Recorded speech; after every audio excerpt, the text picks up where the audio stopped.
মা, তুমি আজ এত কিছু প্রস্তুত করছে কেন? কারণ বাবা, আজ থেকে শুরু হচ্ছে রমজানের শেষ দশক। শেষ দশক? এটা কি বিশেষ কিছু? এই শেষ দশকের এক রাতে আছে লাইলাতুল কদর। এই রাতটি হাজার মাসের চেয়েও বেশি মূল্যবান। হাজার মাস?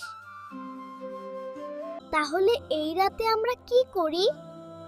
আমরা বেশি বেশি নামাজ পড়ি, কোরআন পড়ি, বেশি বেশি তাসবিহ পড়ি আর আল্লাহর কাছে বেশি বেশি দোয়া করি। রাসূলুল্লাহ সাল্লাল্লাহু আলাইহি ওয়াসাল্লাম একটি সুন্দর দোয়া শিখিয়েছেন, আল্লাহুম্মা ইন্নাকা আফুন তুহিব্বুল আফওয়া ফাফু আন্নি। বাবা, এই বিশেষ দোয়া মহিমান্বিত রাতের জন্য আমরা একসাথে পড়ি আর শিখতে চেষ্টা করি। আল্লাহুম্মা ইন্নাকা আফুন তুহিব্বুল আফওয়া ফাফু আন্নি।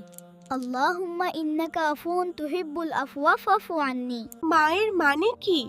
হে আল্লাহ, তুমি ক্ষমাশীল, তুমি ক্ষমা করতে ভালোবাসো, তাই আমাকে ক্ষমা করে দাও। মা, আমিও আজ থেকে ইবাদত করব। বন্ধুরা, রমজানের শেষ দশকে বেশি বেশি ইবাদত করো।